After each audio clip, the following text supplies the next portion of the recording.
নমস্কার বন্ধুরা, আজকে আমি বানাবো ঝাল সুজি।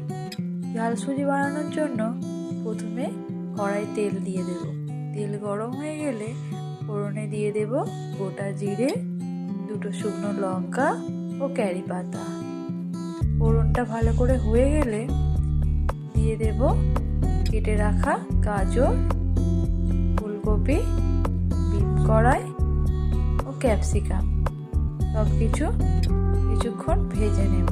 তারপর দিয়ে দেব লবণ দিয়ে কিছুক্ষণ নেড়ে চেড়ে দিয়ে দেব পেঁয়াজ কুচি, কাঁচা লঙ্কা কুচি। পেঁয়াজ কাঁচা লঙ্কা সবজির সঙ্গে ভালো করে ভেজে নেব। তারপর দিয়ে দেব সুজিটা দিয়ে কিছুক্ষণ তেলের ওপর নেড়ে চেড়ে দিয়ে দেব স্বাদ মতো চিনি ও পরিমাণ মতো জল। তারপর কিছুক্ষণ সেদ্ধ হতে দেব। সেদ্ধ হয়ে গেলে নামিয়ে পরিবেশন